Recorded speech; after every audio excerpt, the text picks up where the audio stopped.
Hey guys, wanted to make a video on support and resistance and basically what is it and how is it used. Now, from personal experience, you can't be profitable just on support and resistance alone.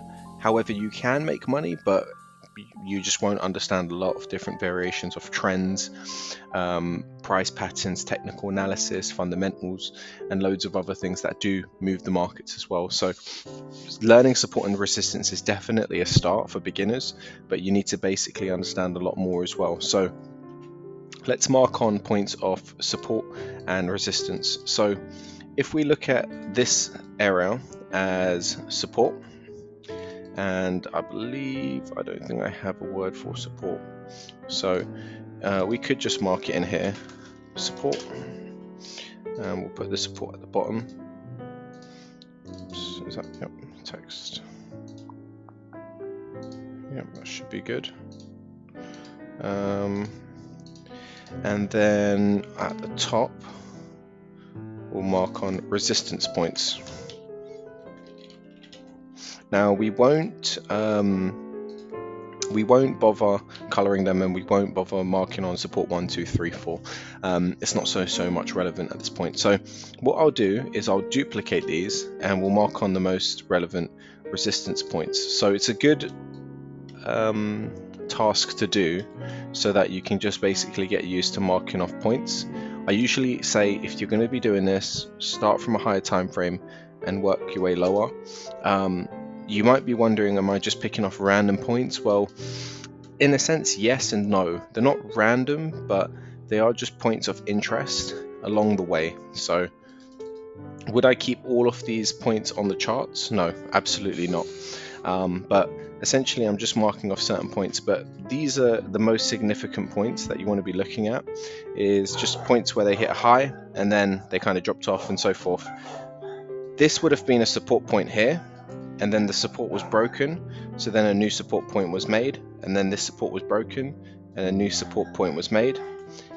The support was tested, rejected, came back, broke it, and then as the support broke, there's a new support here, and we're retesting that here. So if we just focus on this point here and we will remove everything else, we'll take this resistance point here and we'll put it on here at the high. So we've marked on the low and the high, creating something called a range. Okay, this is a range. The reason it's called a range is because it's ranging between these points. Until the range is broken, then we're going up to the next resistance point, which may be here, and then that will be the next sort of area that we'll be looking at. But more so, if we just look at support and resistance, it usually marks on the high and low. Now we are on the weekly time frame, but this completely works on the weekly, the daily, the monthly, and so forth. It's just as you go onto the lower time frames, you get more and more different points of resistance. That's your resistance, that becomes your new support, and so forth. Now I'm going to keep this on because this is the way that I've learned works best for myself and many other people that I know. So we'll mark this on as a resistance. It was tested, it was broken. This is a candlestick called a bullish low test. So the good thing about it is we tested the low and we ended bullish, hence it's now a bullish low test. And it's basically a candle confirmation of giving you some history behind it.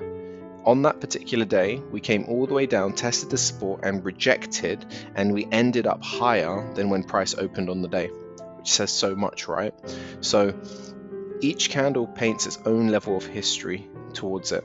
Over here we can see price broke, came down, couldn't commit, pushed up, took everyone out the market from that high there, and then committed. Now let's look at this as a price point, and we'll see if price can actually reject from this point and come back up to this high. As we can see, price came all the way back down, rejected, but now it's pulled all the way back up. In terms of a weekly time chart, we could actually take an entry here. Not that one that I would probably opt in for immediately because it's the daily, but obviously there is an entry here, and then we can look at that with the first price target is here, second potential point here, and third point here. But this will probably be our trade, and then let's play that out. And as we can see, we're still ranging in it. We almost got taken out. Oh, and we did tap into this area here.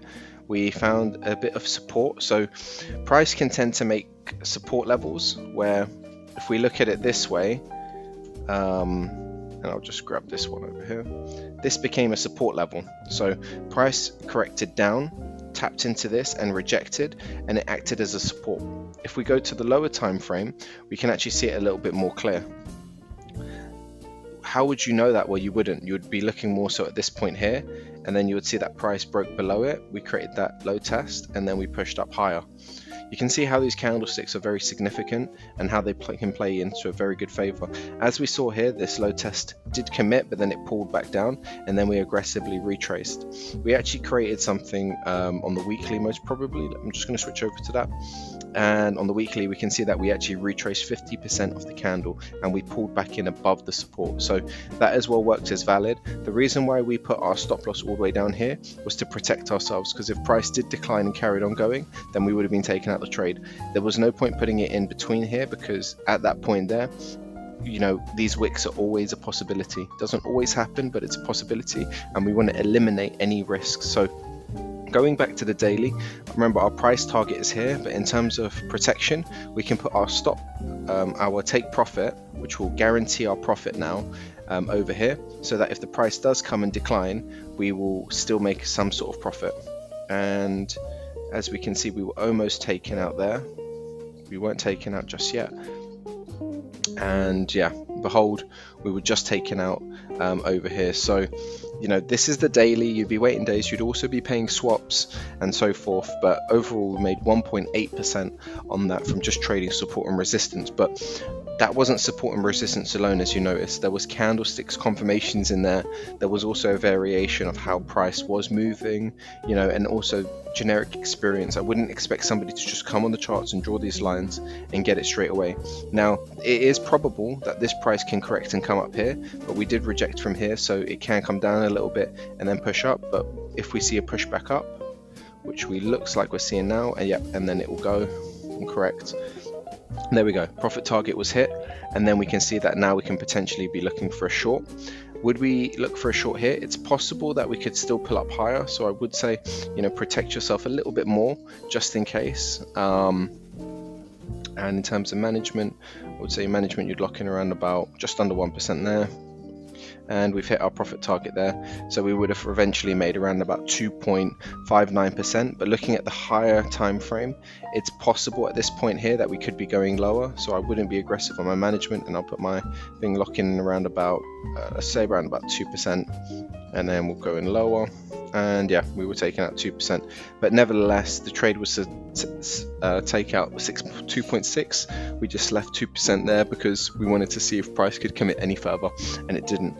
And then again, you could have played this range if you really wanted to, but then the odds are if it does come up to that top, we could see now there's a trade here possibly, and we could look for a short position over here.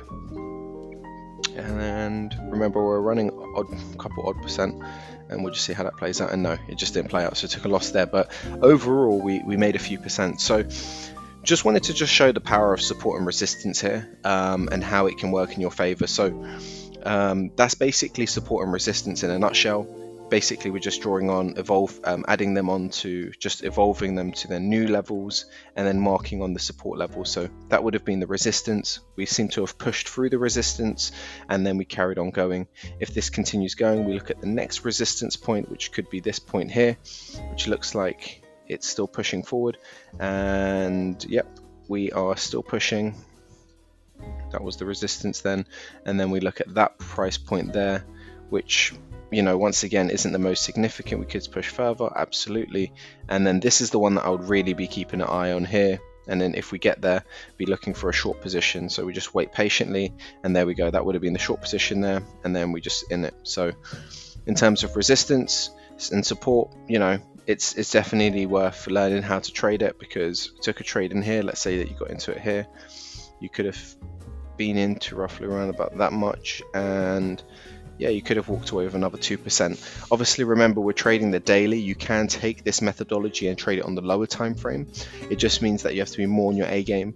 Definitely means that you have a tighter stop loss and so forth, but As you can see, I took a couple trades on the daily just using support and resistance, but as well it has a lot of my experience of understanding how price moves and so forth, and I was able to capitalize in a very short period of time. So I hope you enjoyed this video. Don't forget to subscribe and drop a like, and any comments if you have any questions, and I look forward to seeing you